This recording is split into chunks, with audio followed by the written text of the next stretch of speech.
Bonsoir mes amis, nous reprenons donc la suite de notre étude sur le Kuzari à partir du texte évidemment original en hébreu, mais ici à partir du commentaire qui en a été fait par le Rav Shaul David Bochko sur son ouvrage qui reprend certaines parties du texte en hébreu et avec son illustration.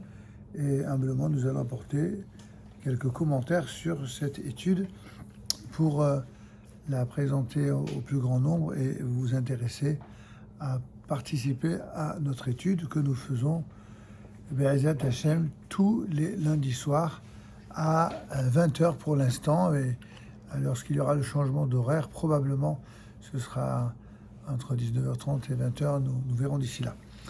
En tout cas, nous sommes à la page donc 172 du premier volume de l'édition du Rav Bochko du Kuzari.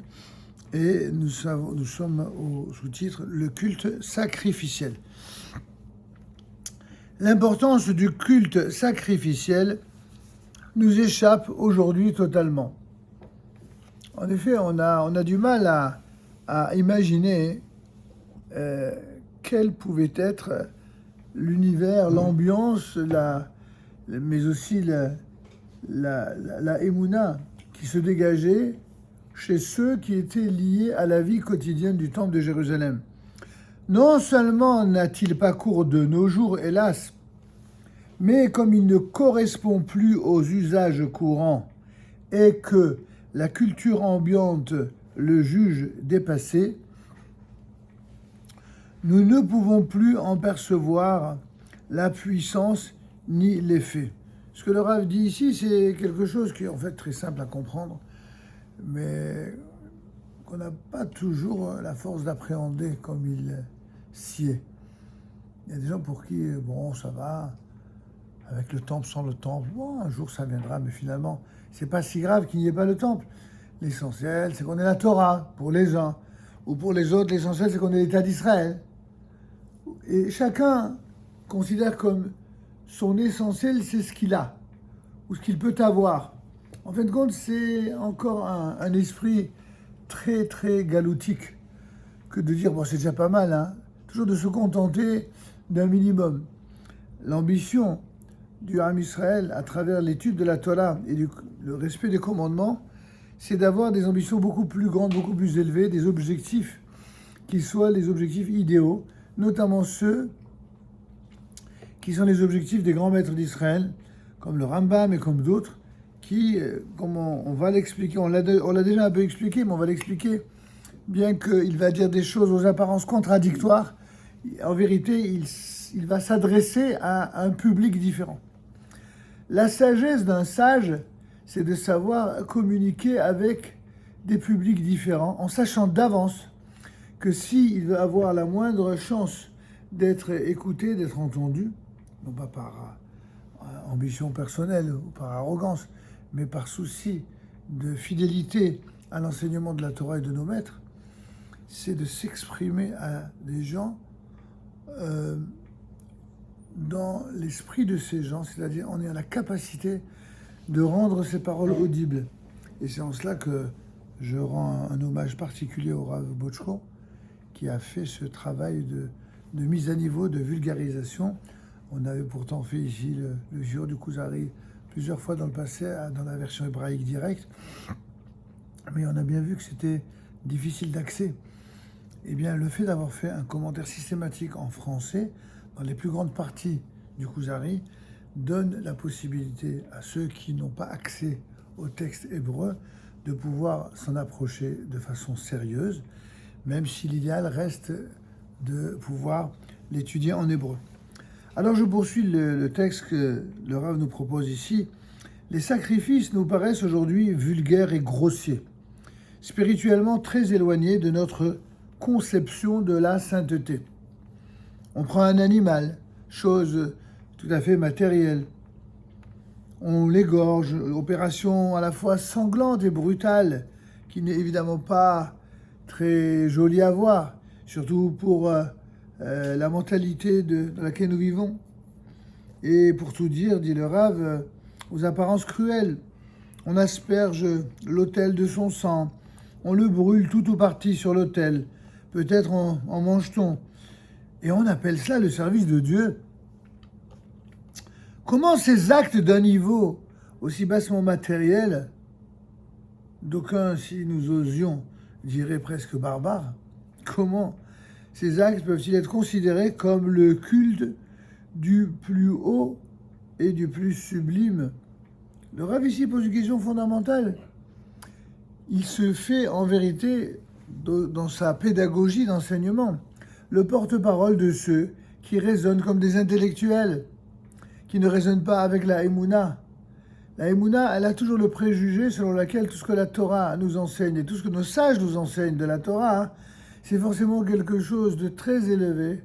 Et tous les rites, aussi surprenants puissent-ils être par rapport à la génération, ont évidemment quelque chose de très fort, de très puissant à découvrir et à apprendre, dont on doit tirer des leçons. Et le Rav nous fait très bien partager cela, en disant, c'est précisément cela le point capital, la sagesse suprême dans le domaine de la foi et du service de Dieu. C'est de réussir à amener la divinité aux dimensions les plus inférieures, les plus matérielles de la réalité. Ainsi, celle-ci s'élève et la dimension divine les pénètre et s'y dévoile. Trouver sagesse et sainteté dans les maisons de prière et dans les maisons d'études, c'est quelque chose, certes, qui est plaisant et agréable, mais c'est surtout facile. En effet, c'est plus facile de trouver agréable le divin, le culte divin, lorsque on est dans une atmosphère, dans une ambiance à la fois de service de Dieu par le cœur, la prière, ou par l'intellect, par l'étude de la Torah. Mais ce n'est pas ainsi que le monde sera transfiguré. Le monde extérieur sombre dans la matérialité et dans le règne des instants. C'est une réalité. Et c'est là qu'il faut faire porter l'effort, nous dit le Rav. C'est là qu'il faut trouver Dieu et élever la création tout entière. C'est pour cette même raison que la Torah insiste. C'est pour cette même raison que la Torah insiste tant sur la question de la sexualité dont elle empêche le déchaînement débridé. Tenez. C'est là que les instincts les plus violents de la nature humaine s'expriment de la manière la plus crue. C'est donc là qu'il faut parvenir à introduire le service divin. C'est eux qu'il faut sanctifier par un amour véritable et la pureté du cœur. Alors la dimension divine se révèle de la manière la plus pure et dans toute sa puissance. Alors se réalise le plus authentique amendement, ici dans le sens du tikkun, la réparation du monde et le dévoilement le plus véridique de la dimension divine. Qu'est-ce qu'on peut retenir de ce petit paragraphe? C'est que, évidemment, si on aborde la question du culte sacrificiel qu'au niveau de sa superficialité, que à partir d'apparences, d'images, mais aussi de préjugés appartenant au monde de l'idolâtrie et de la sorcellerie, alors évidemment, on ne peut comprendre ce que signifie le service des Korbanot dans la Avodat Hashem au sein du temple de Jérusalem.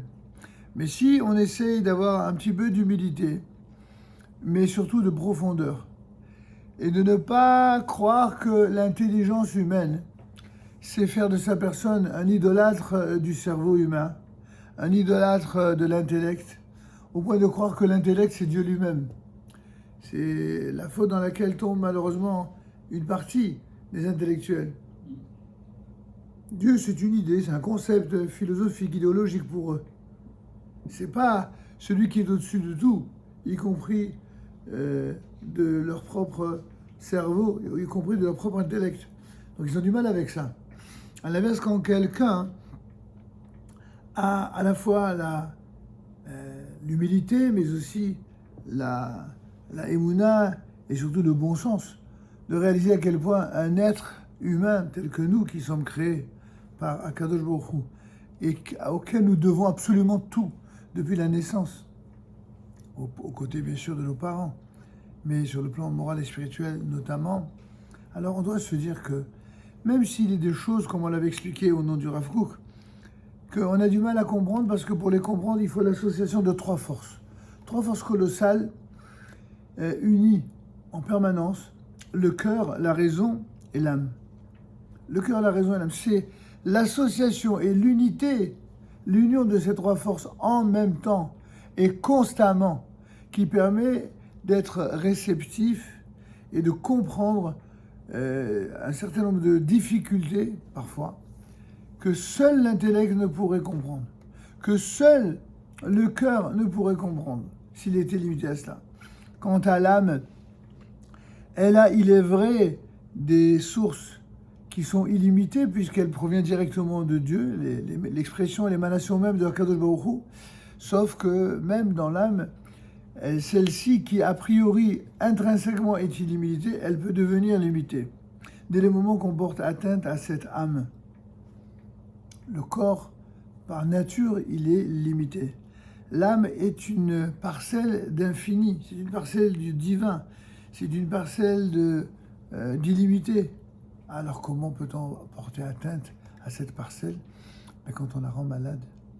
De la même manière qu'on peut rendre malade un corps, on peut rendre malade une âme. Rendre malade un corps, chacun sait très bien. On a des médecins ici, on sait ce que ça veut dire. Il suffit de commettre des excès, que ce soit dans le domaine culinaire ou dans toute autre forme d'excès corporel. Et voici que le corps, il est atteint et il peut être atteint d'une maladie. Comment l'âme peut-elle être atteinte?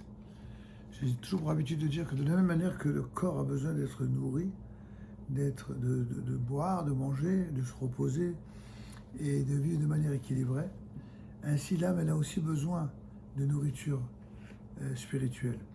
C'est quoi la nourriture de l'âme? C'est bien sûr les prières, c'est bien sûr l'étude de la Torah, c'est aussi bien sûr la façon dont on se conduit et la façon dont on se nourrit. Ce que l'on va manger, c'est pas uniquement le corps qui va être nourri, c'est aussi l'âme. Quand on mange kasher, non seulement on nourrit physiquement le corps, mais on nourrit son âme. Quand on mange taref, on est en train d'endommager son âme. De même, chaque fois que l'on transgresse une mitzvah de la Torah, eh bien, on porte atteinte à l'un des membres du corps. C'est pourquoi, traditionnellement, on associe toujours les 613 mitzvot de la Torah aux 613 parties symboliques du corps, qui sont divisées en commandements positifs et défense, et 248 commandements positifs qui sont liés aux organes et à tous les membres du corps, internes et externes, tandis que les 365 guidines, ce sont les 365, les nerfs, les vaisseaux, mais aussi les tendons, bref, toutes ces choses au nombre symbolique de 365. J'ai interrogé plusieurs médecins pour leur demander si ça correspond à ce qui est communément admis dans le monde médical. C'est pas très éloigné. Forcément, comme les critères ne sont pas les mêmes que ceux de la Torah, alors c'est pas exactement le même chiffre, mais c'est très voisin. Plus ou moins, c'est voisin de ce que même la médecine reconnaît. En tout cas, quand la Torah nous dit cela, quand le Zohar revient là-dessus, quand tous les maîtres d'Israël reviennent là-dessus, c'est pour nous dire à quel point il y a une vraie dépendance, une vraie relation. Baruch haba. Tenez, monsieur David. Bravo. Je vous en prie. Voilà. Il y a une interdépendance permanente entre l'état du corps, l'état de notre esprit, de notre neshama, et la manière dont on traite cette âme. Exactement. De la même manière qu'il est dit, vous devrez faire très attention à vos vies, à vos personnes, même physiquement. De la même, vous devez le faire sur le plan spirituel. Quand on commet des fautes, le problème, c'est pas le fait d'être pas religieux ou de ne pas être orthodoxe. Le fait, c'est qu'on fait du mal à sa propre neshama, on se fait du mal. Et de la même manière qu'il est interdit de se suicider, il est interdit de se faire du mal. C'est quelque chose qui est inconcevable pour un véritable esprit de Torah. Il y a beaucoup à dire sur le sujet, mais c'est pas étendre. Dire sur le sacrifice en lui-même. Alors, la notion de sacrifice, C'est très difficile à admettre qu'on puisse revenir à un état comme il se faisait avant. alors, ça, on va revenir sur cette question précise. Est-ce qu'on va revenir là-dessus? On a un peu abordé, je ne sais pas si vous étiez la semaine dernière, on a déjà un peu abordé le sujet en disant que dans un des écrits de Maïmonide, eh bien, il semblerait que ce qui était nécessaire n'était nécessaire qu'à son époque et qu'on n'en a plus besoin. Ce qu'on a juste besoin, c'est la leçon qu'on en tire. Et puis dans un autre texte où il dit, il semblerait au contraire que les conditions seront réunies pour qu'à nouveau, eh bien, on revienne avec, reprendre totalement toute la dimension du culte sacrificiel. On ne va pas trancher sur ces deux positions. Notre émouna, c'est que, tenez, notre émouna, c'est que tout ce qui est dit par nos sages, et tout ce qui est dit par la Torah, et tout ce qui est dit par les prophéties, tout cela se réalisera. Donc il faut étudier davantage pour comprendre exactement que ce qui est souvent présenté comme une contradiction ne l'est pas. Évidemment qu'il y a des choses, et c'est comme la venue du Mashiach, il n'y a que quand le Mashiach viendra qu'on saura exactement comment il va manifester sa présence. Ça n'a pas empêché le Rambam, dans les Ilchot Melachim, dans les lois relatives à la royauté d'Israël, au roi d'Israël et à leur guerre, notamment les chapitres 11 et 12, où là-bas, Ben Porat Yosef, le Rambam nous dit des choses que presque aucun maître n'avait jamais dit avant lui, de la manière dont il l'a dit, et d'une manière aussi convaincante. Et malgré tout cela, il y a des choses, avec tout ce que dit le Rambam, on va vraiment les appréhender, les comprendre que lorsqu'elles nous arriveront. Et tant qu'elles n'arriveront pas, le temps, parce qu'il va être reconstruit avant, il va être reconstruit après, ça ne dépend pas en vérité que de ce que Dieu décide, ça dépend aussi de ce que Dieu attend de nous dans nos propres décisions. Dans la vie, vous avez des gens qui réalisent des choses, qui réalisent même des très grandes choses. Et puis, il y en a qui sont toujours dans l'attente, ils ne réalisent jamais rien. C'est quoi la différence entre... Ils ont tous les deux... Ils vivent le même monde. Parfois, ils ont reçu la même éducation. Il arrive même qu'ils soient les enfants de mêmes parents. Et pourquoi les uns, ils réalisent sans arrêt, ils réalisent tout, ils réussissent tout. Et d'autres, ils réalisent rien, ils ne réussissent rien. Parce qu'il y a des gens qui vivent toujours dans le fantasme, et dans le rêve, et dans les aspirations. Et ils sont incapables de décoller de cela. C'est que des rêves. Alors, nous sommes un peuple où les grands étaient aussi des rêveurs, mais quels rêveurs? C'est pas des rêveurs qui se contentaient de rêver. C'était des rêveurs dont les rêves étaient tellement prémonitoires qui se sont traduits en réalité. Et donc, rêver, c'est très bien, mais attention, il ne faut pas que le rêve soit castrateur, vienne catalyser l'action au point de nous empêcher de réaliser. Donc, alors, je ne veux pas éluder la question que vous soulevez, mais ce que je veux dire, c'est que vraisemblablement, on a de bonnes raisons de penser que si les conditions sont réunies, alors il y aura à nouveau ce culte sacrificiel qui reviendra. Et quand bien même ne le serait-il pas, tout ce qu'on a étudié sur cela et tout ce que ce dernier nous permet de réaliser est en soi une source colossale d'intelligence et de compréhension quant à la notion même de sacrifice. Ça veut dire quoi faire des sacrifices? Ça veut dire faire des efforts. Ça veut dire consentir d'aller jusqu'au bout de ses capacités humaines pour mériter finalement que Dieu nous sourie et nous ouvre les portes et nous permet de nous amener la bracha. Mais c'était rien d'autre que ça, le temple de Jérusalem. On offrait des sacrifices parce qu'à l'époque, en tout cas, et jusqu'à preuve du contraire, ce serait la même chose à la fin des temps, c'était la clé réelle qui ouvre la totalité des portes dont on a besoin des libérations. On a besoin d'être libéré. Oui. Vous savez, une espèce d'observation de réponse. On est capable de comprendre pourquoi une molécule elle agit sur le corps. Par exemple, on prend un médicament, est-ce que c'est ce qu'il y a dedans? Mais on sait que ça va nous faire du bien. On n'est pas d'accord, on ne peut pas comprendre qu'un sacrifice, c'est-à-dire quelque chose qui fait qu'un être qui va être sacrifié pour soit libérer, soit pardonner, soit rendre Que ça puisse bénéfique produire cet effet. quelque chose, ça on ne peut pas le comprendre. Et pourtant, d'un côté, En l'occurrence, c'est encore- quand même un être animal, parce que c'est important quand même de le préciser. Il n'y a jamais eu, et il n'y aura jamais eu, dans l'histoire d'Israël, de sacrifice humain. La seule exception où ça a été formulé, ça n'a été formulé que pour éprouver, comme vous le savez, la foi de Abraham Avinu, mais pour mieux appuyer le fait que Dieu, jamais au grand jamais, il n'acceptera le sacrifice humain. C'est justement ça l'épreuve d'Abraham. Si, quand il lui dit, il lui dit de telle manière que cela soit insupportable. Abraham est d'une telle foi infinie en Dieu que Dieu lui dit, il s'exécute. Il lui dit, maintenant je sais, maintenant je sais que vraiment, même si tu n'as pas hésité même à me confier ton fils, ton unique, c'est la preuve que tu as la Emouna. Mais sache une chose, j'ai voulu t'éprouver, tu as gagné, tu as rempli dans l'épreuve, mais il faut que toi, comme ta descendance, toute ta descendance, comprenne jusqu'à la fin des temps que moi, jamais, Dieu d'Israël, je n'accepterai le sacrifice humain. Jamais.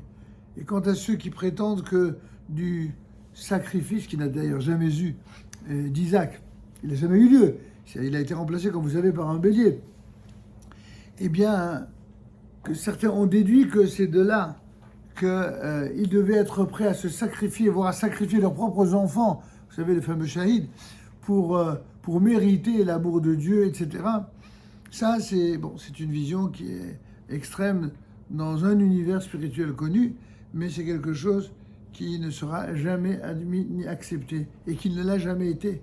Et prendre pour exemple Abraham, c'est carrément, une fois de plus, c'est jouer au faussaire, c'est réécrire l'histoire. Abraham Avinu n'a jamais sacrifié son fils. Il était prêt à le sacrifier à la demande de Dieu, par Emouna, mais Dieu a refusé, et c'est cela qu'il faut retenir. D'ailleurs, si vous savez, il n'y a jamais marqué Korban Yitzhak. On n'a jamais parlé du sacrifice d'Israël, contrairement aux traductions impropres, mais Akedat Yitzhak, la ligature ou le ligotage de Yitzhak. C'est ça qu'il faut retenir. Ça veut dire, il n'y a pas eu lieu, ce sacrifice. Et par contre, le sacrifice animal, il était permis dans des conditions tout à fait particulières. Et donc, il n'est pas sûr que cela soit fait de la même manière aujourd'hui. Mais ces sacrifices, c'était pour enseigner à l'homme que, voilà, normalement, si Dieu n'était pas clément, si Dieu ne faisait pas preuve de ces fameuses 13 midotes, des vertus qui caractérisent les vertus d'Akadosh Baruch Hu, Amonai, Raphaim, vous savez, les 13 attributs de Dieu, que Dieu il a la colère, qu'il est magnanime, qu'il est clément, etc.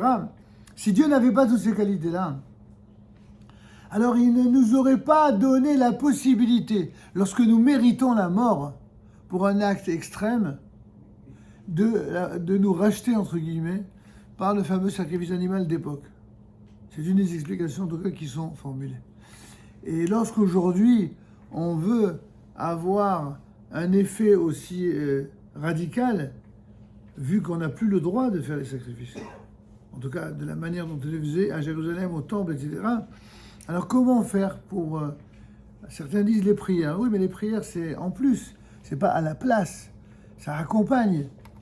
Je signale quand même qu'avant les corbanotes, Abraham, Isaac, Jacob avaient déjà l'un institué Arvit, pour dire dans l'ordre, Shahrit c'était Abraham, Yitzhak c'était Milha, et Yaakov c'était Arvit. Donc les trois avaient déjà institué la prière.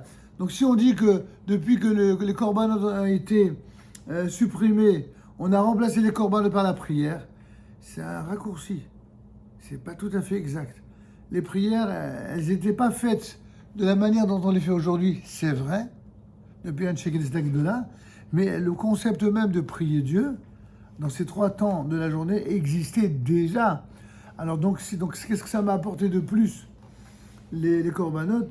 Les corbanotes, ça nous apprend comment on doit se sacrifier durant toute sa vie, humainement parlant, et sans tuer personne, ni les autres, ni soi-même. comment faire les efforts colossaux jusqu'au bout de ses possibilités, eh bien pour mériter d'aller aussi loin que Abraham, Isaac, Yaakov. C'est ce que le Ramban dit dans un fameux midrash, à propos duquel il dit chaque juif doit être comme Abraham, Isaac, Yaakov. Et il attaque lui-même son affirmation. Et si tu me dis que comment on peut se comparer à Abraham, Isaac, Yaakov, est-ce qu'on est capable d'atteindre de tels niveaux? Réponse à sa propre question du Ramban, il dit, quand je dis ça, ça veut simplement dire que après 120 ans, on va pas dire pourquoi tu n'as pas été comme Abraham, Isaac, Yaakov. On va dire pourquoi tu n'as pas été toi, Shlomo, Moshe ou qui tu veux. Comme Abraham a été Abraham, comme Yitzhak a été Yitzhak, comme Yaakov a été Yaakov, et ainsi pour Sarah, Rivka, Rachel et Léa. Chaque homme juif, chaque femme juive se doit être, et je répète le mot parce que ça a fait sourire beaucoup d'élèves la semaine dernière pour le cours. Je dis qu'un juif digne de ce nom et une juive digne de ce nom, ils doivent être des top modèles. Pas au sens des idolâtres, pas au sens de la beauté extérieure, physique et plastique, pas du tout. Il faut être un top modèle dans la capacité à mettre en adéquation son intériorité et son extériorité. Il faut aller jusqu'au bout de ses capacités. C'est exactement ce que nous dit le Ramban ici. Il faut que tu ailles jusqu'au bout de tes capacités comme Abraham a été jusqu'au bout des siennes. Et ainsi de suite. Mais être comme lui, pour qui on se prend? C'est évident que non. Mais on le prend en exemple. C'est notre exemple. Lui, c'est notre exemple de top modèle. Eh bien, toute proportion gardée, cela va de soi. Chacun d'entre nous doit être un top modèle, un exemple. C'est pour cette raison qu'Akadosh Baruch Hu, Dieu nous a choisis parmi toutes les nations et nous a donné sa Torah dans le seul but d'être de bons exemples. Pas de se prétendre pour ce qu'on n'est pas d'avoir de la condescendance ou de la suffisance, chas v'shalom. C'est tout le contraire de cela. Ça nous oblige en permanence que d'avoir ça comme objectif. Qu'est-ce qu'il y a de plus grand sacrifice que celui-là? D'avoir pour saine obsession de vouloir sans cesse essayer d'exceller et de briller, non pas pour être meilleur que les autres ou pour se regarder dans une glace ou de se coller une médaille, mais pour apporter la lumière divine dans le monde, pour apporter l'amour de Hakadosh Baruch Hu dans le monde, et pas simplement au sein de sa famille ou au sein de sa communauté ou de son peuple, mais au sein de l'humanité tout entière. C'est ça le rôle d'un véritable juif digne de ce nom. Est-ce que tous les juifs sont ainsi? Bon, malheureusement, ça n'est pas encore le cas, mais c'est pourtant l'objectif. L'objectif, c'est cela. C'est d'être, de ce point de vue-là, exemplaire et donner l'exemple. Je me souviens quand on était tout gamin, notre père, Zecher Tzadik Vekadosh de Bracha, mon père qui était mamash un tzaddik, tout le temps, mais c'était presque un harcèlement, à la limite. Dans le sens positif, je dirais plutôt, parce que harcèlement, ça n'a pas une belle connotation, mais je dirais que c'était un leitmotiv permanent, alors qu'on avait seulement 4 ans, 5 ans, 6 ans. Tout le temps, il nous disait, mon fils, fais attention, il faut faire un kiddush Hashem, il ne faut pas faire de chilul Hashem. Si des enfants se disputaient, mes enfants, ne faites pas chilul Hashem. Ne provoquez pas la profanation du nom de Dieu. C'est comme ça qu'on a été grandi. Tu n'as pas été grandi à dire, oui, mon fils, fais ce que tu veux, éclate-toi, profite et kiffe. Ça, ce sont des verbiages modernes de personnes qui, malheureusement, n'ont pas été suffisamment éclairées par la lumière de la Torah. Et là, on le dit sans aucune haine, ni chas shalom, préciosité ou condescendance, pas du tout. Mais c'est dommage. C'est dommage parce que quand on est né avec une âme juive, on est né avec un potentiel exceptionnel qu'il faut utiliser à cette fin-là, l'exemplarité. Si un juif n'utilise pas son potentiel à des fins d'exemplarité, de bonté, de justice, d'intégrité, exactement comme Dieu l'attend de sa part, alors malheureusement, cela sera utilisé à des fins opposées à cela. C'est tout le contraire. C'est ce que mon père disait toujours à propos de la bracha que Dieu donnait à Abraham, qu'il donna à Abraham lorsqu'il lui dit « Ve'e'esra legoy gadol » je ferai de toi un grand peuple. Et mon père disait toujours, c'est quoi un grand peuple? C'est un peuple qui fait toujours en grand. Toujours les choses, il les fait en grand. Quand il fait le bien, il le fait en grand. Il le fait mieux que personne. Mais quand il le fait pas bien, malheureusement, il le fait également en grand. Pourquoi c'est comme ça? C'est Dieu qui a voulu ça. C'est la condition d'être même d'un peuple qui a été choisi pour cela, qui a été façonné pour cela. D'accord? Alors évidemment, pour mériter d'être à la hauteur de ces attentes-là, il faut se sacrifier, il faut se consacrer. C'est différents niveaux de consécration. Et, alors, on passe au petit paragraphe que nous propose Rav Boshko juste après, la réalisation concrète d'un projet spirituel. Dans le cours de son exposé, le Haver, nous sommes à la page 173, au milieu. Oui, pour ceux qui nous ont rejoints. Donc, la réalisation concrète d'un projet spirituel. Dans le cours de son exposé, le Haver, je vous rappelle que le Haver, c'est celui qui représente la parole rabbinique dans cette étude du Kuzari, c'est-à-dire celui qui est incarné par son auteur, Rabbi Yehuda Halevi. Eh bien, le Haver énonce une proposition qui semble bien obscure, mais il s'y love sans doute une signification importante. Le Haver décrit l'œuvre de fabrication du sanctuaire et termine en disant: on lui en a montré, c'est-à-dire, il parle de Moïse, de Moshe Rabbeinu, on lui en a montré les formes spirituelles. Et lui leur a donné les formes matérielles telles qu'elles lui ont été prescrites. En d'autres termes, Moïse était tellement grand dans la sainteté, dans la spiritualité, que du ciel, Akadosh Baruch Hu lui a montré les formes spirituelles, les dimensions les plus élevées.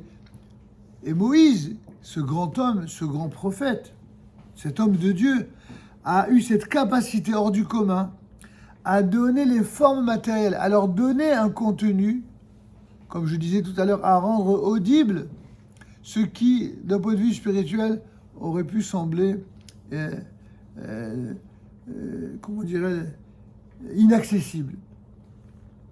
Il y a là, dit le Rav, ici un principe kabbaliste qui voit dans les œuvres humaines en ce monde le reflet du monde spirituel.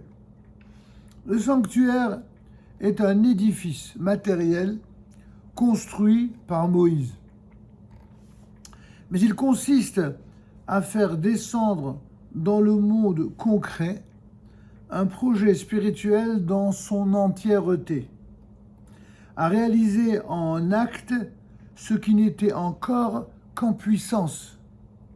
C'est traduire dans le langage de la matière ce qui exprimait jusque-là, ce qui s'exprimait jusque-là dans le langage de l'esprit.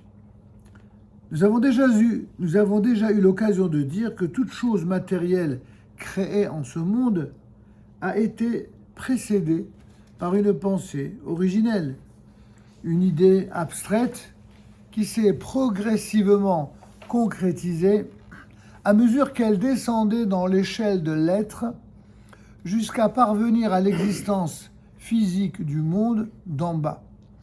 C'est là un principe conducteur pour tout regard porté sur notre monde physique. En effet, l'idée, le projet ont précédé la réalisation. Je dois dire entre parenthèses que toute grande réalisation, tout grand projet est toujours précédé d'une conceptualisation. Et c'est ça qu'on appelle un projet en vérité. Et Dieu tout entier lui-même, il aurait très bien... vous savez qu'il est dit que le monde fut créé par 10 paroles.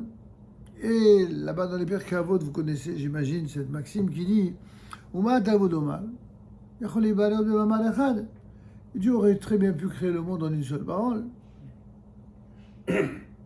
Et là, et donc dit, répond la Mishnah à sa propre question. C'est pour donner 10 fois plus de récompenses aux tzadikim, grâce auxquels le monde subsiste, le monde tient. Donc 10 récompenses pour les 10 paroles.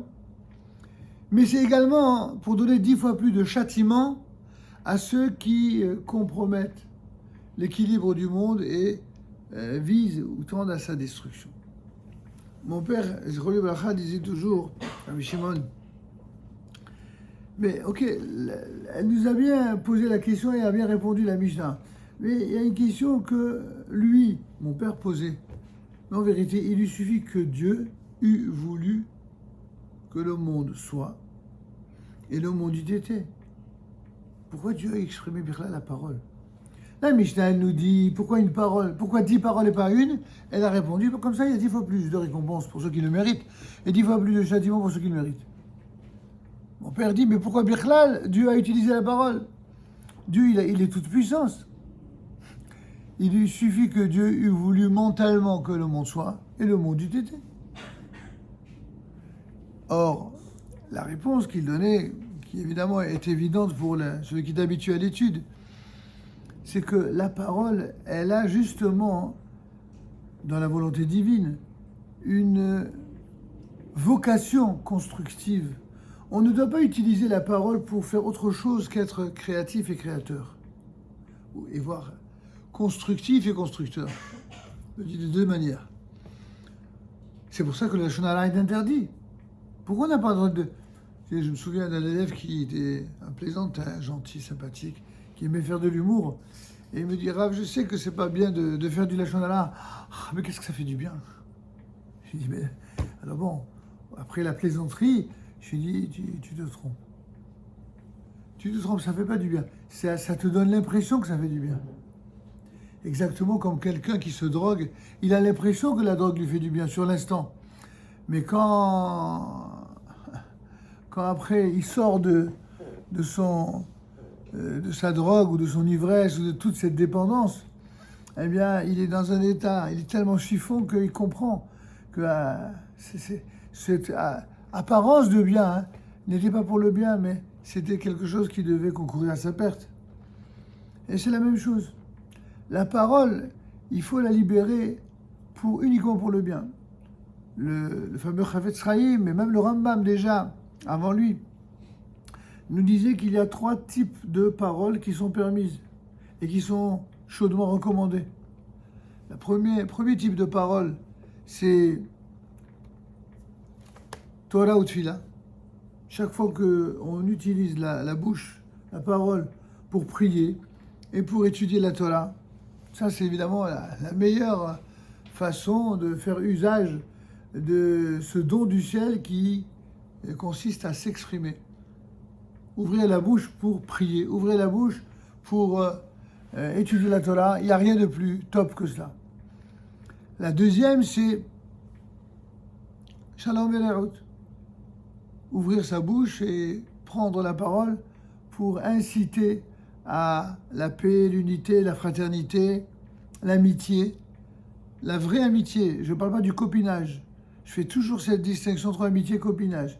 Copinage, ce n'est que des relations d'intérêt qui, une fois l'intérêt passé, eh bien, le copinage montre la réalité de chacun et on voit qu'il n'y a pas d'amitié. Il n'y a rien d'interdit d'être copain, mais pas de faire du copinage. La vraie amitié, c'est celle qui se construit autour des vraies valeurs, donc de la Torah. C'est pour ça que ceux qui étudient la Torah, on les appelle des haverim. Ils ont entre eux une havruta. C'est une vraie amitié qui se crée, qui se fonde, qui se construit. Maintenant, la troisième catégorie de paroles, c'est toutes les choses qui sont nécessaires à la parnassa. Il faut bien gagner sa vie. Et on ne peut pas simplement parler de propos aimables, agréables, gentils, de sollicitude. C'est très bien tout cela. Mais enfin, pour gagner sa vie, on est bien obligé de parler. Bon, c'est là où il y a le plus grand piège concernant le Lachon Hara ou même le mensonge. Parce que, évidemment, toutes ces 3 catégories qui sont recommandées et autorisées, voire fortement recommandées, que sont l'étude de la Torah et la Tfila, que sont les propos d'amitié et de fraternité et les propos de Parnassa, ils ne sont autorisés, recommandés que s'ils ne sont pas noyés dans du Lachon Hara, que s'ils ne sont pas noyés dans du mensonge. Si d'un côté vous étudiez la Torah et de l'autre côté vous faites du Lachon Hara, si d'un côté vous étudiez la Torah, de l'autre côté vous mentez, ou alors que vous étudiez la Torah et que vous êtes un requin en affaires qui veut truander, comme l'on dit vulgairement, enfin, vous comportez comme un margoulin. C'est pas compatible avec la Torah, ça. Donc quand on dit que les 3 types de paroles autorisées sont bel et bien les trois que nous avons déjà cités plusieurs fois. C'est à la condition toutefois, bien sûr, qu'elles ne soient pas mêlées ni à du lachon hara, c'est-à-dire la mauvaise langue, la calomnie, ni évidemment du mensonge. Ceci étant souligné, on va revenir, si vous voulez bien, à ce que disait le Rav concernant la réalisation concrète d'un projet spirituel. Traduire donc dans le langage de la matière ce qui s'est exprimé jusque-là dans le langage de l'esprit, c'est ça la concrétisation magnifique que Moshe Rabbeinu nous a donné en exemple. Toute chose matérielle, rappelle le Rav Bouchko ici, toute chose matérielle créée en ce monde a été précédée par une pensée originelle. La toute première des pensées à l'origine de toutes les pensées, c'est bien sûr celle de Dieu. Mais même les pensées intermédiaires humaines, elles puisent leur légitimité dans ce qui vient de plus haut. Une idée abstraite qui s'est progressivement concrétisée à mesure qu'elle descendait dans l'échelle de l'être jusqu'à parvenir à l'existence physique du monde d'en bas. C'est un vrai cheminement, ça n'est pas en instantané tout cela. C'est là un principe conducteur pour tout regard porté sur notre monde physique. L'idée, le projet ont précédé la réalisation. Les réalités matérielles sont la traduction pratique d'idées spirituelles sublimes. Le sanctuaire construit dans le désert et ensuite le temple de Jérusalem, puisque vous savez bien que avant qu'il y ait un temple à Jérusalem, même les deux temples, et si Dieu veut le troisième temple, eh bien il y a eu à l'origine un autre qui s'appelait le sanctuaire, le Mishkan, qui était la préfiguration de ce que seraient les futurs temples. Et ces fameux sanctuaires et temples, avec tous les objets du culte qui s'y trouvent, dans les formes et le plan qui leur ont été prescrits, sont la transposition dans le monde matériel et physique d'une formidable réalité spirituelle de grande envergure. Ils sont la réalisation d'un projet divin suprême par l'action d'hommes vivants sur cette terre. Si nous parvenons à comprendre cela, nous pourrons comprendre aussi que la structure matérielle de notre monde terrestre n'a pas d'essence autonome. Rien de ce qui est matériel est autonome. Tout est lié à quelque chose, ou plutôt à un être, qui les a précédés. Il existe sur le modèle corps-âme. Comme vous le savez, l'être humain, c'est une réalité fusion qu'Hachem a voulu entre l'alliance du corps et de l'âme. Tout comme en d'autres sphères, il y a eu Shamaim Vares, il y a eu Shamaim, il y a eu le Esh Umaim, le ciel, le feu et l'eau. Si un être humain avait voulu mélanger de l'eau et du feu, il n'aurait pas pu le faire, n'est-ce pas? Mais Dieu l'a fait. Et ça a donné les cieux, les nuages, qui sont si chargés justement d'eau. L'idée spirituelle existe de tout temps. L'utilité de la structure terrestre matérielle ne peut se réaliser que si elle s'harmonise en permanence avec l'idée spirituelle. De même que l'homme peut bâtir en ce monde des idées spirituelles, il peut aussi les détruire. Les outils de cette destruction ne sont pas des marteaux ou des foreuses, mais la perversion des actes. La perversion des actes produisent sur l'âme exactement ce que des marteaux ou des foreuses, pour reprendre l'expression, l'exemple du Rav ici, ce que produiraient des marteaux ou des foreuses sur du matériel. Dès lors que le temple n'est plus le lieu central de la sainteté et du service divin, mais qu'il devient un centre de haine, un lieu commercial, un lieu où l'argent règne, alors une rupture s'ensuit sur l'idée spirituelle, sur l'âme du temple, son âme, qui en est le fondement, le fondement et l'édifice matériel qui en est le corps. Vous comprenez l'idée? De la même manière que nous, êtres humains, on a un corps et une âme, de la même manière que le peuple d'Israël a un corps et une âme, ainsi, le temple de Jérusalem, il a un corps et une âme. Il a une construction qui est une maison, il a une âme. Si on porte atteinte à l'âme, et si on bafoue le corps, alors ça devient une maison comme une autre. Dès le moment où ça devient une maison comme une autre, il ne bénéficie plus de la protection.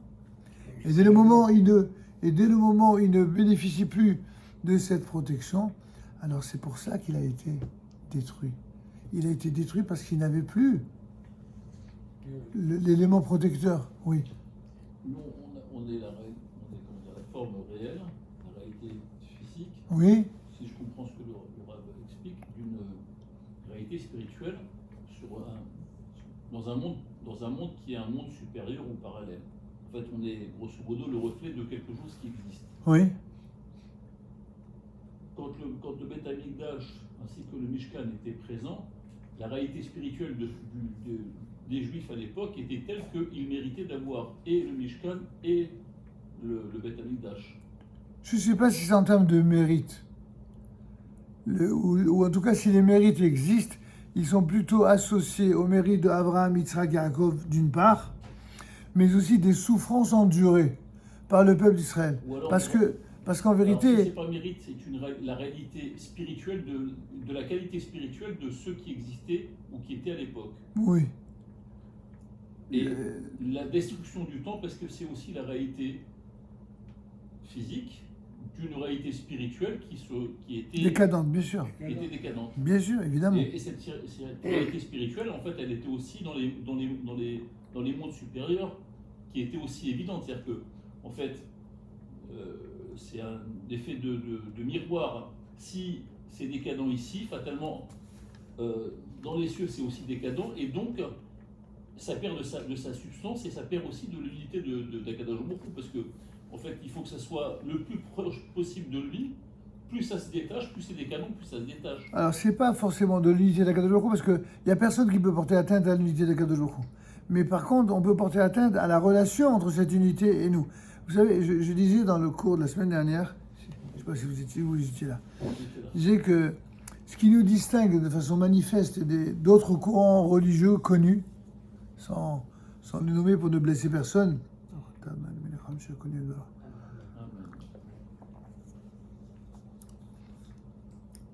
il y a un courant qui considère que tout ce qui est au-dessus du ciel, tout ce qui appartient à Dieu, ça relève du divin. Et disent tout ce qui est terrestre, ça relève du terrestre. Donner au ciel ce qui appartient au ciel et donner à César ce qui appartient à César. Et vous connaissez toutes les idéologies et religieuses et politiques qui se sont inspirées de ce modèle-là de réflexion. Et ça a conduit dans la logique de cette affirmation à la séparation de l'Église et de l'État. En disant, bon, c'est bon, foutez-nous la paix, occupez-vous de votre bon Dieu, occupez-vous de votre ciel, et nous, on va s'occuper des affaires terrestres. C'était inévitable. Ceci devait engendrer cela. Il y en a d'autres qui considèrent au contraire que tout est du ciel. Il faut être un Abdullah, non pas un serviteur, mais même un esclave de Dieu. Et comme un esclave, il doit tout faire sans chercher à rien à comprendre, il doit faire aveuglément, tout aveuglément. C'est une manière de respecter Dieu qui est a priori louable, c'est de vouloir faire tout comme Dieu le souhaite. En tout cas, pour un croyant, ça semble évident. Sauf que si on instrumentalise cette foi pour faire des choses abominables qui sont même contraires à la volonté divine, on voit les limites de cette approche et de cet extrémisme-là. Et ce que le judaïsme a toujours préconisé depuis le mont Sinaï, en passant par tout simplement par toutes les différentes périodes de l'exil et ses maîtres d'Israël jusqu'à aujourd'hui, c'est que notre relation idéale, c'est pas simplement en mettant Dieu au-dessus de tout ou en séparant Dieu de l'homme, mais en cultivant un rapport constant et permanent entre lui et nous. De ne jamais interrompre ce lien entre Dieu et nous. La voie médiane du judaïsme, elle respecte ce qu'il y a de bon et de juste dans toutes les expressions de pensée et de foi extérieures. Mais elle n'est pas d'accord avec ses pensées et ses foi extérieures dans ce domaine précis. Pour nous, c'est pas simplement Dieu est le plus grand et en son nom je fais ce que je veux. Non, pas du tout. Et c'est pas non plus je suis un serviteur de Dieu à la maison puis à l'extérieur je suis un voyou. Non, ça non plus c'est pas possible.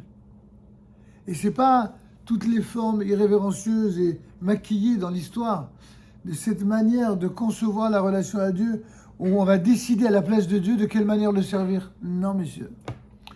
Nous sommes fidèles à l'enseignement de Abraham, Yitzhak et Yaakov en même temps, qui établit l'unité des valeurs incarnées et par Abraham et par Yitzhak et par Yaakov, la bonté d'Abraham, la rigueur de Yitzhak et la recherche de perfection et de vérité de Yaakov, et par l'unité de ces trois, et par la cohésion et la synthèse de ces trois valeurs-là, on se doit d'établir un rapport avec Dieu qui est permanent, et jamais, jamais on acceptera qu'on nous oppose à Dieu ou aux êtres humains. C'est pas parce qu'on est proche de Dieu qu'on doit être éloigné des êtres humains. Et c'est pas parce qu'on est proche des êtres humains qu'on doit être éloigné de Dieu. Au contraire, souvenez-vous ce que les Pirkei Avot nous enseignent. Quel est celui qui est aimé de Dieu? C'est celui qui est aimé des hommes. Et comment voulez-vous qu'un être soit aimé des hommes lorsqu'il n'aime pas les êtres humains? Lorsqu'il n'aime pas les êtres humains, il n'aime pas des gens simplement parce qu'ils ne partagent pas leurs idées. Ça, c'est quelque chose qui est inacceptable. Quelles que soient les idées véhiculées ou professées par les uns ou par les autres, on se doit d'aimer au moins la dimension la plus belle, la plus pure de chaque être humain, le fait d'avoir été créé par Dieu. Oui. Moi, j'ai aucune notion de donner, mais moi, ce qui m'a interpellé, c'est le rapport au comportement dans le temple et dans une synagogue. Oui. C'est-à-dire que pour avoir une bracha dans une synagogue, s'il n'y a pas un respect du lieu, le monde d'en haut et le monde d'en bas, Oui, ça c'est peut pas vrai. fonctionner.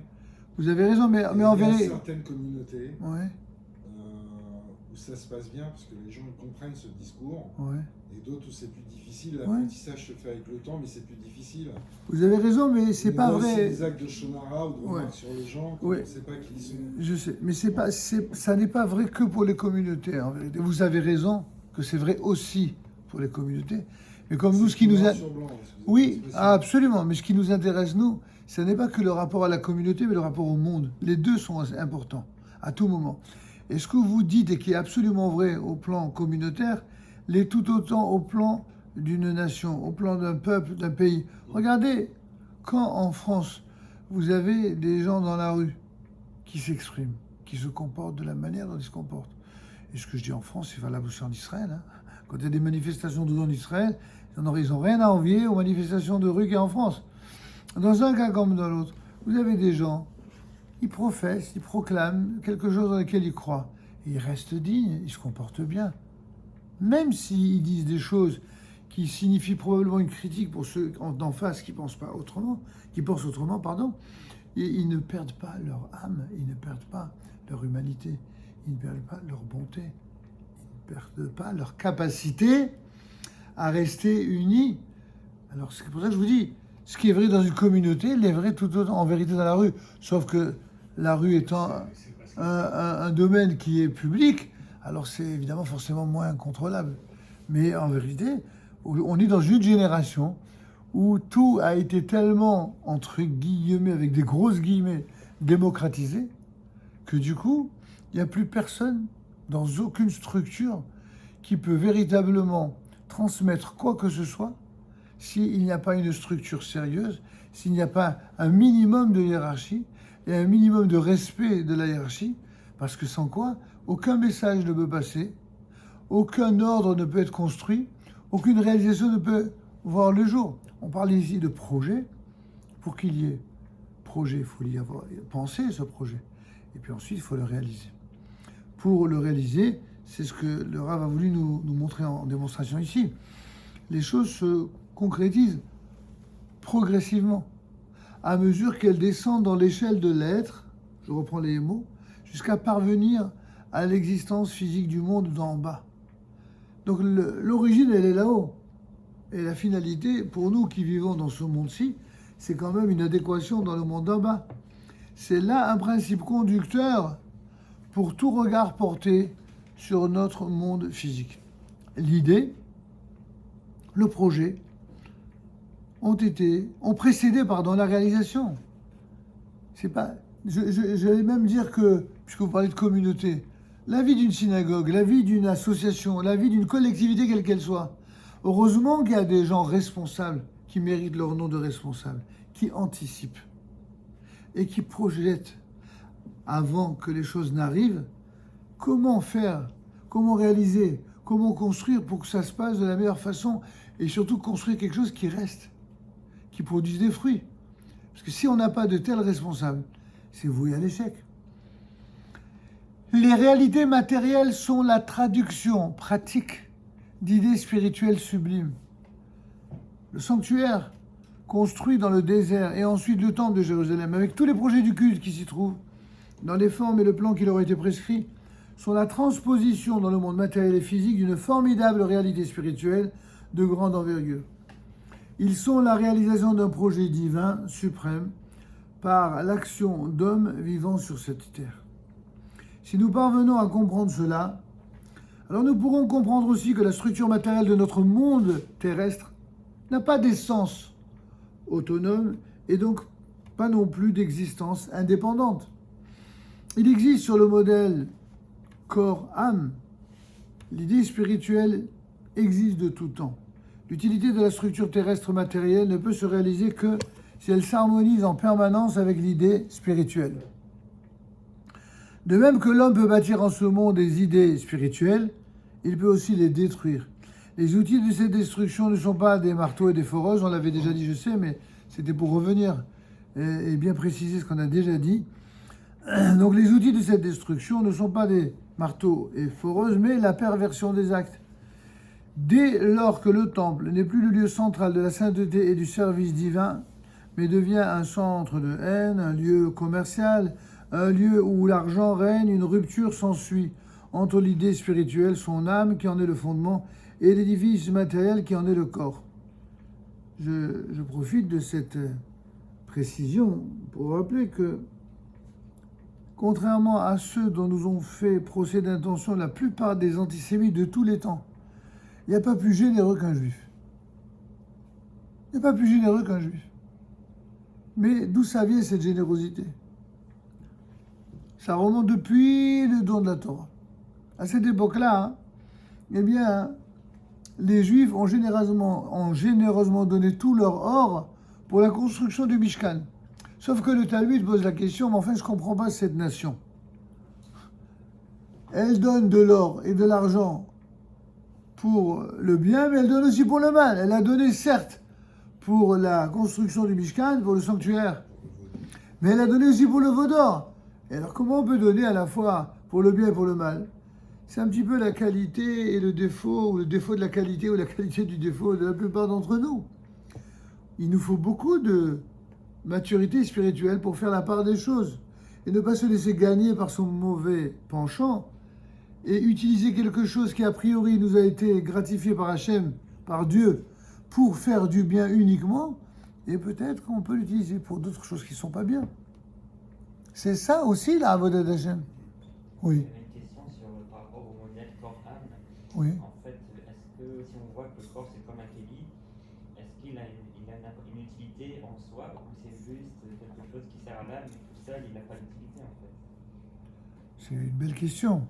La question que pose monsieur, c'est est-ce que le corps, il a une utilité en soi, intrinsèque,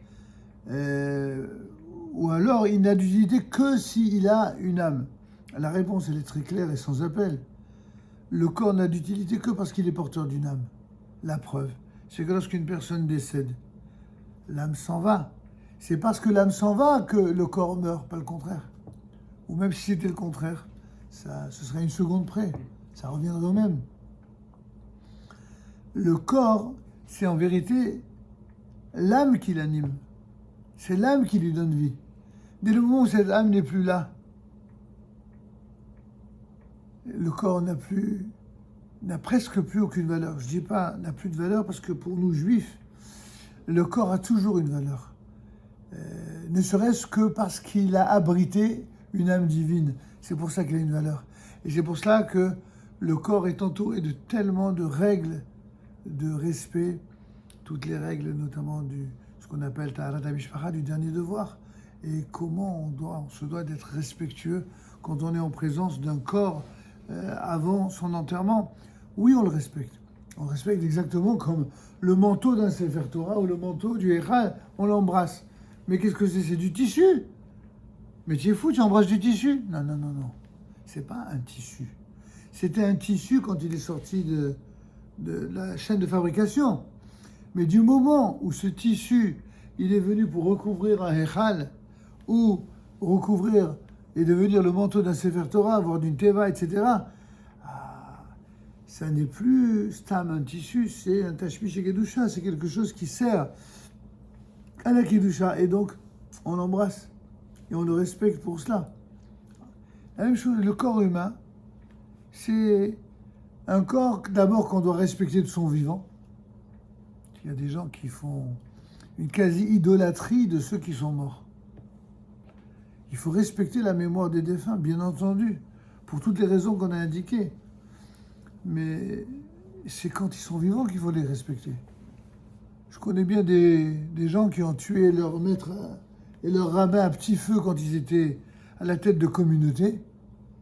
Et une fois qu'ils sont morts, ils leur ont fait des hiloulottes, ils ont allumé des cierges.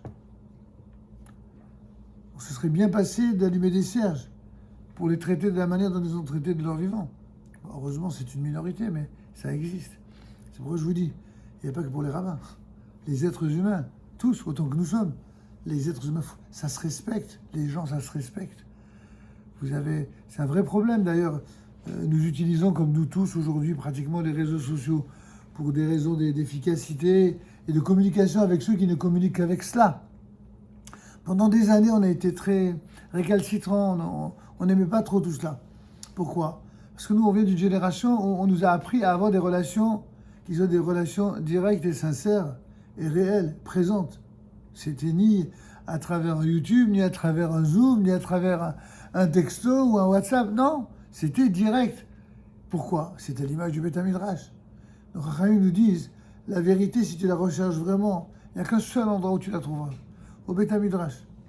Et tout ce qu'on peut faire, et que Dieu nous donne le srout, avec d'autres rabbanim, ils sont nombreux, Baruch Hashem, et de grande qualité, apporter la lumière de la Torah à travers les ondes, les réseaux sociaux. Mais dites-vous bien, où que vous soyez, si vous entendez en tout cas cette petite vidéo, sachez que tout cela est très bien comme mesure d'accompagnement. Il vaut mieux cela quand vous êtes obligé par ailleurs de travailler et éventuellement d'écouter un cours de Torah, oui. Mais rien, vous entendez, rien ne remplacera jamais une présence effective de Torah comme vous le faites, Baruch Hashem, régulièrement, tous les soirs ici même, ou tous les matins pour ceux qui sont au collège. C'est pas comparable. Peu importe le nombre de personnes, peu importe la réalité de la fréquence. Et idéalement, tant qu'à faire, autant être toujours régulier. Mais il faut. Kover Haïtim la Torah, c'est vraiment se mesurer à un texte, et c'est ça qui nous donne le srout de faire émerger la vérité. Donc, tu comprends ce que je veux dire? Donc, pour répondre à ta question, oui, tu as raison. Tu as raison de poser la question. C'est que le corps, il a une valeur aussi longtemps qu'il est, en vérité, celui qui abrite une âme divine. Mais lorsque le corps, eh bien, n'est plus transporté par cette âme, ou si le corps n'abrite plus cette âme, il devient tamé. C'est pour ça qu'il devient tamé, c'est pour ça qu'il devient impur. Et il n'a plus la même valeur, mais pour autant on le respecte. Et quand on va sur une tombe, on vient pas idolâtrer la tombe. C'est un problème pour ceux qui n'ont pas compris. Quand on va voir même sur la tombe des tzadikim, les tzadikim, c'est des êtres d'exception. C'est une grande mitzvah d'aller sur la tombe des tzadikim, de faire des pèlerinages. Mais attention, gare à ceux qui vont là-bas et qui se comporteraient en idolâtres. Chas v'shalom. Quand on invoque les mérites des tzadikim, on doit les prendre en exemple. Ces tzadikim, ils étaient humbles et ils ne parlaient que de Dieu. De Dieu et encore de Dieu. Dès qu'on parle des êtres humains plus que de Dieu, alors on sombre dans un risque d'idolâtrie. Si vous voyez ce que je veux dire. On termine, mes amis, puisqu'on arrive à la fin du shiur. Donc, tel est le principe que Rabbi Yehuda... Non, j'ai sauté une partie. Oui, vous avez sauté je pense, Alors, cette rupture est de fait, à la fois, elle est de fait destruction et perversion, et le temple perd sa signification et son importance, alors même qu'il est encore debout et actif. De ça, je raconte que lorsque Nebuchadnezzar, Nabucodonosor, est venu détruire le temple, on lui a annoncé... Attention, c'est une maison qui est déjà détruite que tu détruis. Sous-entendu, en réalité, tu n'as rien détruit qui ne l'était déjà. Sous-entendu, si tu arrives à détruire cette maison, c'est qu'en fait, les raisons de ton succès dans sa destruction, c'est parce qu'elle était déjà détruite de l'intérieur. Il y avait une réalité qui était supérieure. Évidemment. C'est pour ça d'ailleurs que le peuple d'Israël s'appelle Beth Israël, comme le Beth Amikdash, la maison. Pour que la maison d'Israël, elle soit protégée, elle soit unie, il faut qu'à l'intérieur de cette maison, ceux qui franchissent le seuil de cette maison, ceux qui vivent à l'intérieur de cette maison, se conduisent de manière unitaire. Comme le cimetière. Je ne sais pas si c'est le meilleur exemple. Oui, mais on l'appelle aussi la maison. Beth Achaïm. Ah oui, c'est de ce point de vue, Dans oui. ce point de vue. Ouais. Oui, vous avez raison, vous avez même fait un jeu de mots, puisque on l'appelle Beth Achaïm, la maison des vivants. Voilà. C'est-à-dire ceux qui passent d'une vie à l'autre, de vie à trépas. Il a fait. En tout cas, c'est une maison détruite que tu détruis. En réalité, tu n'as rien détruit qui ne l'était déjà. Tel est le principe que Rabbi Yehuda Halevi explique ici. Et il cite, le Rav Boshko cite le Rabbi Yehuda Halevi. On lui en a montré les formes spirituelles, c'est-à-dire à Moshe Rabbeinu, encore une fois. Et lui, Moshe, donc, leur a donné les formes matérielles telles qu'elles lui ont été prescrites. Cette capacité propre aux génies, aux grands, aux hommes de Dieu, tels que un homme comme Moshe Rabbeinu, tel que plus tard le Rambam, ou plus tard le Rav Kook, des êtres qui ont cette capacité à traduire en réalité terrestre des dimensions hautement élevées, hautement spirituelles. Les idées spirituelles sont descendues dans le monde grâce à l'action humaine, et le sanctuaire du désert et le temple de Jérusalem traduisent le monde spirituel dans la réalité terrestre. Comme il dit là-bas, ils feront pour moi, ils me construiront un migdash, un sanctuaire, et je résiderai parmi eux. Il n'est pas dit dans le sanctuaire, mais parmi eux. C'est que quand on crée un sanctuaire dont l'intention est d'être au service total de Hakadosh Baruch Hu, alors Dieu, il est en chacun de nous. Il n'est pas que dans le sanctuaire ou dans les synagogues, dans les lieux de culte en général, non. Il est dans chacun de nous. Ce thème souligne le lien entre Dieu et l'homme. C'est ce que je vous disais tout à l'heure. La chose la plus importante pour le peuple juif, c'est le lien entre Dieu et l'homme, en permanence, qui ne doit jamais être interrompu, qui ne doit jamais être opposé, comme le font malheureusement certains idolâtres. Ce thème souligne le lien entre Dieu et l'homme et entre Dieu et le monde.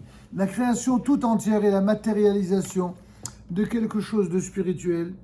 Et un lien direct existe entre le monde supérieur et le monde inférieur. Ce lien est réciproque et les dommages que provoquent les conduites humaines mauvaises dans la réalité matérielle du monde inférieur risquent de s'étendre et de corrompre le monde supérieur. Il dit quelque chose de très intéressant, Laurent. Il dit que ne croyez pas que le monde est un monde stagnant, où il n'y aurait que des gens comme vous, des tzadikim animés de bonnes intentions, qui allaient tout faire pour que dans le monde il n'y ait que du bien et de la sainteté et du bonheur et de la gentillesse, de la droiture, de l'intégrité. Il y a aussi dans ce monde des gens animés d'une volonté destructrice, d'une volonté contraire. Et toute réussite, même relative, de ces tentatives de destruction, lorsque ces tentatives se réalisent, qu'elles marquent des points, alors malheureusement, cela freine la réalisation des projets ambitieux qu'Yakhweh Dieu a pour le monde et dont il attend de notre part un investissement, un engagement de tous les instants pour contrebalancer, contrecarrer ça. En d'autres termes, nous, on n'est pas les ennemis. Il y a des gens qui nous considèrent comme des ennemis. Nous, on n'est pas les ennemis de ceux qui pensent différemment de nous. Nous ne sommes pas les ennemis de ceux qui ont une autre religion ou de ceux qui ont une autre idéologie. Nous sommes les ennemis de ceux qui veulent faire régner dans le monde le mal, la méchanceté, la cruauté, la destruction. C'est des grands mots tout ça.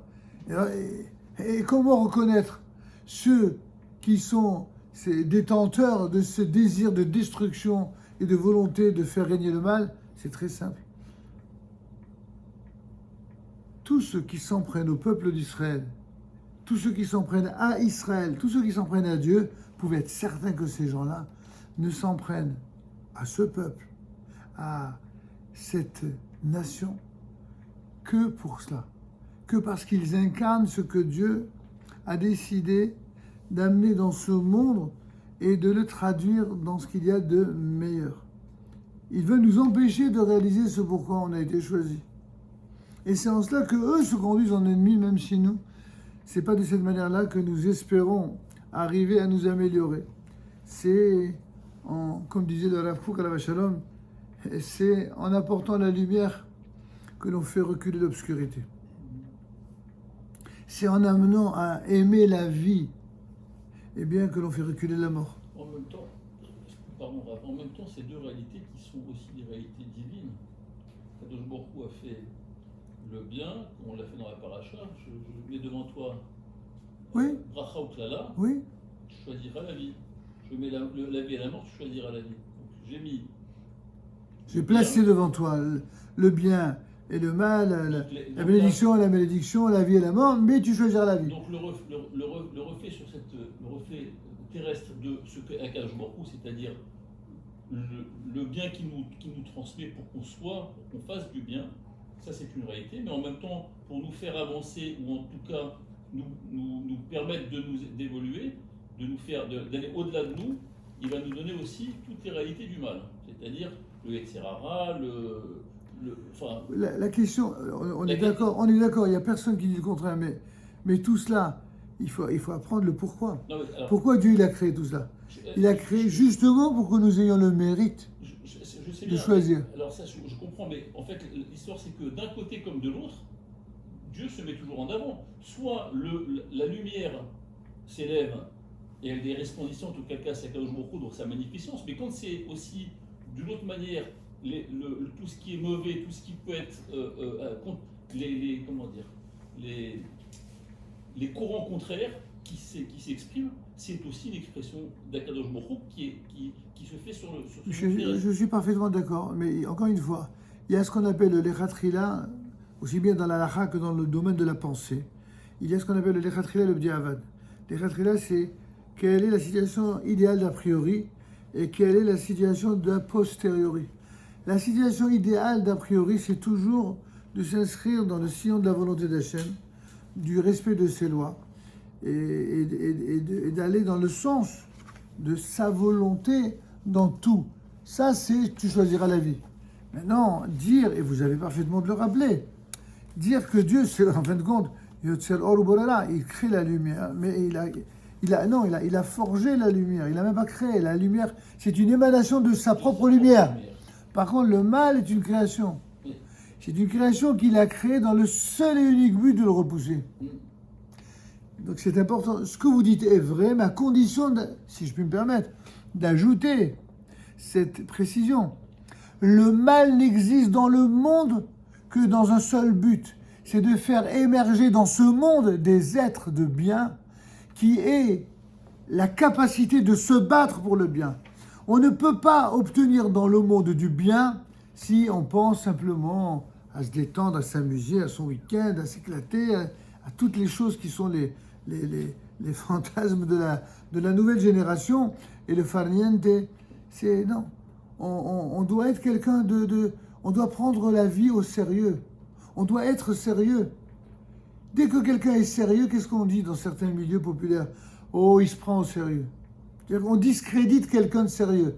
Ça vous donne un peu le niveau. Dès que quelqu'un est sérieux, on le discrédite en disant « il se prend au sérieux ». Mais non, mon cher ami, on ne doit pas se prendre au sérieux comme tu dis, mais par contre, on doit être sérieux. Et on doit prendre la vie au sérieux. La vie, elle est une merveilleuse, un merveilleux cadeau du ciel. Et je donne toujours je l'ai déjà raconté plusieurs fois, cette anecdote toujours quand j'étais enfant. Et un jour, un enfant qui s'est mis à griller des allumettes pour s'amuser et les jeter. Et mon père, qui était un homme tellement doux, il est venu, il a engueulé, il lui dit « Mais comment tu oses faire ça ?» Alors moi, je dis à mon père « Bon, papa, j'étais moi-même très jeune, mais genre, j'ai voulu venir protéger, n'est-ce pas, ce garçon qui s'est mis à pleurer. Il ne comprenait pas pourquoi mon père l'engueulait. Alors je dis « Papa, c'est un gamin, il n'a pas pensé. » Il me répond « Tu sais, mon fils, si un enfant à cet âge-là, il considère que prendre des allumettes et les griller, c'est un jeu. C'est pas du tout contrairement à ce que tu as cru, parce que je lui dis oui, parce qu'il risque de mettre le feu, mais on était dans le jardin de la synagogue, loin des arbres. Il n'y a pas de danger. Il me dit mon fils, c'est pas du tout pour ça. Si c'était ça la raison, j'aurais rien dit. J'ai réagi comme ça parce que je veux qu'il comprenne et qu'il soit marqué toute sa vie par l'idée qu'un homme, depuis son plus jeune âge, il doit apprendre à ne pas être quelqu'un qui fait des choses inutiles et destructrices. Parce que s'il fait ça avec des allumettes, un jour viendra où il fera cela avec les jours de sa vie, les jours de son existence. Dieu ne nous a pas donné une vie pour la comparer à une boîte d'allumettes. Parce qu'on finira dans une boîte après. D'accord? Alors, il y a des gens, ils font des jours de leur vie, c'est comme ces allumettes, comme ce gamin, il grille, il jette.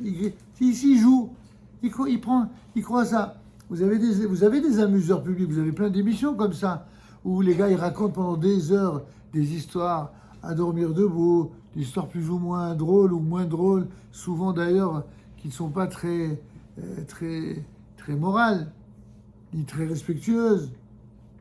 Mais ça les fait rire, parce que l'être humain, il a besoin de rire. Mais on peut être quelqu'un qui a de l'humour, on peut aimer rire, vraiment, et ne pas avoir beaucoup de sympathie pour la grossièreté, pour la vulgarité. C'est un raccourci, c'est facile.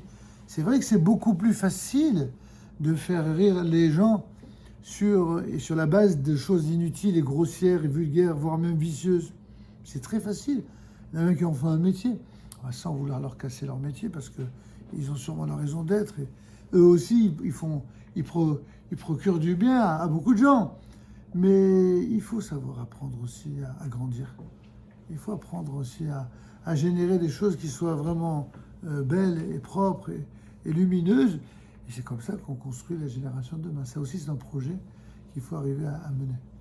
J'ai du mal à comprendre l'idée que des actions, de mauvaises actions dans le monde inférieur puissent générer quelque chose de mal dans le monde supérieur.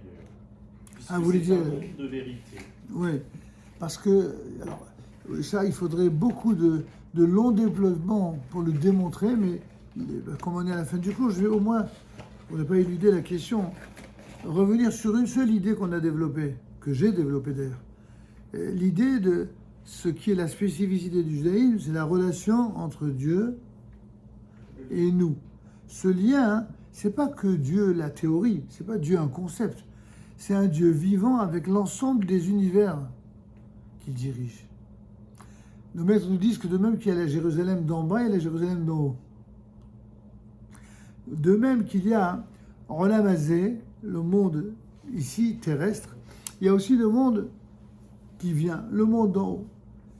Il y a plusieurs notions, tantôt du Midrash assez clairement exposé, tantôt de la Kabbalah, pour nous dire que ces mondes-là, quand on arrive à un certain degré de connaissance, un certain niveau de spiritualité, eh bien, ce sont des mondes qui nous permettent de construire des mondes.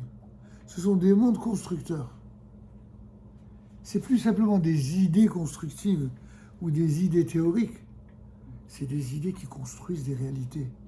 Et c'est en cela qu'il y a une relation entre le monde d'en haut et le monde d'en bas. Quand vous avez une idée hautement spirituelle qui vous est inspirée d'en haut et qui va chercher très haut, très loin, parce que vous vous hissez vous-même à un niveau spirituel très élevé, eh bien, vous ne réalisez pas forcément, vous, tout comme moi, comme nous tous, qu'il y a des retombées dans le monde d'en bas qui sont colossales. Quand vous accomplissez une mitzvah, si vous faites quelque chose de bien, vous respectez la volonté d'Hachem, mais vous construisez, vous créez un ange constructeur. Lorsqu'au contraire, on transgresse, une avéra quand on fait une transgression, à part le fait que l'on compromet sa neshama, qu'on fait du mal à son âme, on fait du mal à des gens qu'on aime. Et puis on fait du mal, d'une certaine manière, à l'humanité tout entière. On ne sait pas les répercussions, les conséquences que cela peut produire. Et quand on sait simplement que ces choses existent, alors on se dit, si on a vraiment la crainte de Dieu, si on a la crainte de la faute, et plus encore si on a l'amour de Dieu, et l'amour de la mitzvah, alors tu as d'un côté tout ce que tu peux faire de constructif et de merveilleux, et de l'autre côté tout ce que tu risques de détruire et de subir. Si tu as ne serait-ce qu'un peu de cœur, de bon sens et d'âme, alors tu sais le chemin qu'il faut choisir. Tu choisiras la vie. C'était le thème. Donc, mes amis, je vous rappelle que nous avons créé cette chaîne YouTube, donc il y a à peine un mois, et pour être à votre disposition et pour donner un certain nombre de cours. Alors certains, on le fera systématiquement sur le YouTube, d'autres pas, d'autres fois non. On verra en fonction des réactions et surtout parce qu'on veut que ça reste propre. C'est pour ça que pour l'instant sur le YouTube, on n'a permis aucun commentaire parce que je me méfie des frustrés qui n'ont rien d'autre à faire que de dire des méchancetés. Donc ce que je veux, c'est que du bien et que du bonheur et pas de la méchanceté. Donc on verra la suite à donner. Par contre, si vous avez des questions précises à poser, et je m'adresse à ceux qui visionneront cette vidéo, si vous avez des questions à poser et auxquelles vous voudriez des réponses, je ne m'adresse qu'à ceux qui sont sérieux et qui veulent des réponses sérieuses à des questions sérieuses, des vraies questions. Alors ça prendra le temps que ça prendra en fonction du temps dont on dispose, mais nous nous engageons avec l'aide de Dieu à vous donner ces réponses par vidéo, si cela peut profiter au plus grand nombre. En ce qui concerne, je communique, s'il vous plaît, je communique en direct, donc l'adresse, c'est bien Kolel Netzach Israël. Vous l'écrivez Kolel Netzah Israël, en un seul mot. C'est le nom de notre Kolel. Et donc, vous posez la question en vous adressant à soit par YouTube, soit directement par le numéro de téléphone qui s'affichera dans l'un des YouTube, là il y a marqué comment on appelle ça, des notifications. Vous avez les coordonnées et vous aurez aussi une adresse email. Et donc de ceux qui se donneront la peine d'aller chercher, vous trouverez le moyen donc de nous poser les questions, soit directement sur WhatsApp, soit par mail. Sur ce, passez à tous bonne soirée et à la semaine prochaine si Dieu veut. Je précise que Rosh Hashanah, étant donné que c'est samedi et dimanche, donc lundi c'est le jour du jeûne de Tzom Gedalia. Et comme à l'accoutumée, à la fin du Tzom Gedalia, on cassera le jeûne. Et si ça n'est pas trop tard, ce que je pense être le cas et que vous vous sentez d'attaque, on fera le cours comme d'habitude. C'est vous qui déciderez sur place. Pourquoi Lundi le prochain. jeûne se casse ici. Nous, on le fera. Il y a une personne de la communauté qui chaque année offre la Séouda. Donc vous êtes invités. C'est une belle Séouda. Et après, on pourra étudier si vous sentez la force. Bezat Hashem. À la semaine prochaine. Kol Tov. Merci. Nous allons voir.